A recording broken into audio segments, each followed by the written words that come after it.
How do we balance this beautiful teaching of the Bhagawad Gita, where Lord Krishna teaches us not to be attached to the fruits of our actions? How do we balance that? Does that make us totally detached? No, and this is actually a very big misconception. Lord Krishna did not say don't feel, don't care, don't love. What he said was, do not be attached to the fruits of your labor.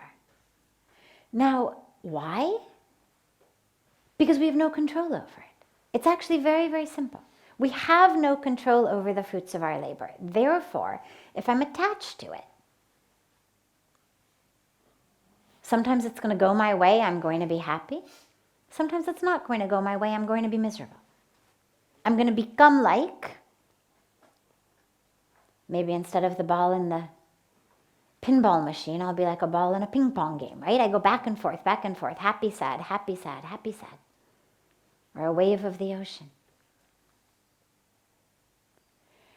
The teaching is that your grounding, your anchoring, needs to be not rooted in success, failure, acclaim, fame, poverty, wealth. It's not about what fruits and flowers or what withers and dies. It's about you being the gardener planting the seeds. And that's the beautiful teaching is, look, you have no control. We have no control even of our own families. How many parents raise children? You raise them with certain teachings, certain values, certain ethics, they go in a completely different direction. Sometimes what you would consider a wrong direction, sometimes what turns out to actually be a beautiful direction, but nonetheless it was completely different from what you taught them. We can't even control our own families. Husbands, wives, husbands, in-laws. This is what all the fight's about all the time. Why won't she do it my way? Why won't he do it my way? Why is he always complaining? Why is she always nagging? I mean, literally within one family, people who theoretically love each other, are committed to each other, I still can't control the outcome. What possibility do I have to control things in the outer world?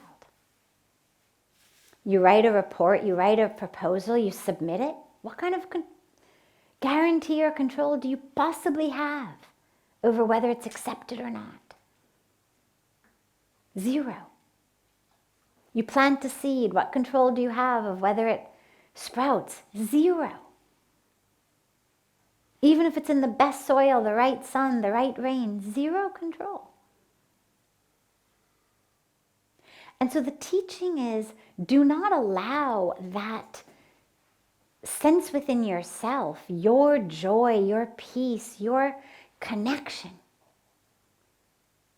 your sense of self to go up and down based on success, failure, good result, bad result, stock market's up, stock market's down, acceptance, rejection. Realize you are the infinite one. You were never born, never die. Realize that divinity within yourself. That's what it's about. It's not don't care, become totally indifferent and apathetic. People mistakenly think this. Oh, I'm, so spiritual. Look, I'm so indifferent. I don't care about anything. There is no deep spiritual teaching I know of that praises apathy or indifference or lack of caring. But again, you hear people all the time in ignorance say, oh, I've become so spiritual. That guy, he fell right in front of me and I didn't feel anything. I walked right around him. Like, seriously? What kind of spiritual teaching is it to walk around a guy who's just collapsed in front of you? Every scripture in the world tells you in its own way, help him up.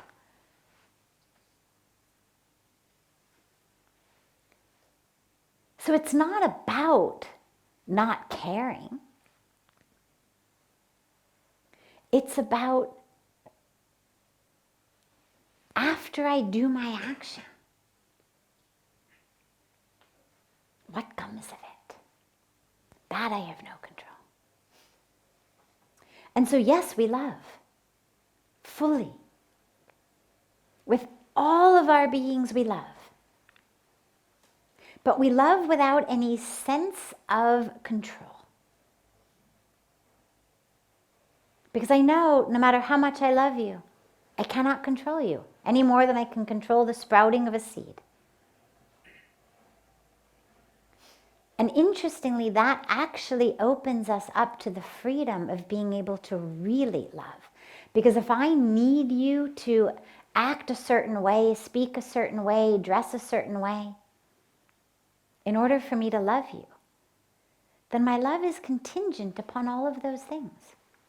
I deprive not only you, but I deprive myself of the experience of love based on how you act. So let's say you come home one day and you're mean to me.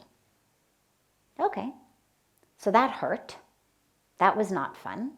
And now in response to that, I deprive myself of the experience of love. I don't love you anymore. Well, okay, that hurts you, but it also hurts me. Because when I cut myself off from loving you, I've cut myself off from love. And so the more things my love is contingent upon, the less stable my love is. And love is a well you want to drink from all the time. You don't want there to be any stipulations of when you're prepared to drink from the well of love. You want to drink all the time, regardless of what people are saying or doing. And that's the teaching. By all means, love. But don't let that love be contingent upon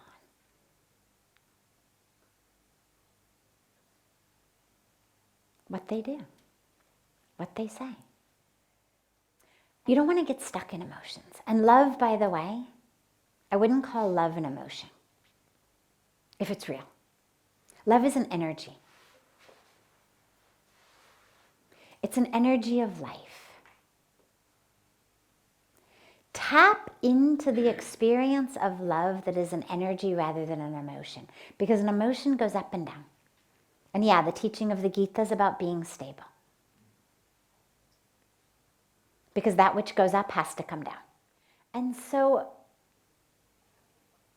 the teaching of stability is not get out of the ocean. It's not don't have the human existence. But it's rather than being thrashed about up and down on waves going up and down, go deep. Why are you living on the surface? Dive deep. Because in the depths, there aren't those waves. So love.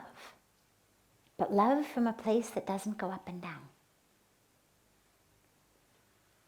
And live and feel and connect. But again, not from a place that's going up and down. Not from a place that's contingent upon who's saying what, who's doing what, who's looking at me how. But from a deep place. And then you'll have the stability.